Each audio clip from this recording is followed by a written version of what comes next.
Благодарам на репликата, иако не ви ја разбрав поентата.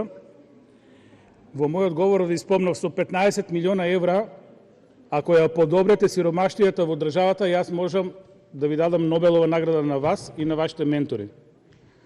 Социјалата ви е 2000 денара по човек. Земјоделците просек земаат членови од семејството 5000 денара.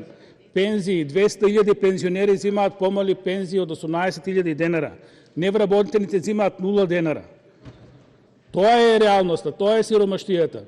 И вие ќе зборувате дека ја подобрувате сиромаштијата во однос на образованието. Еве јавно го повикувам Сонк да ви ја преиспита вашата изјава, односно вашиот став на вашата партија. Зошто е потпишан тој колективен договор помеѓу владата и Сонк? Зошто ви е потребен нов закон кога не го почитувате конкретниот колективен договор?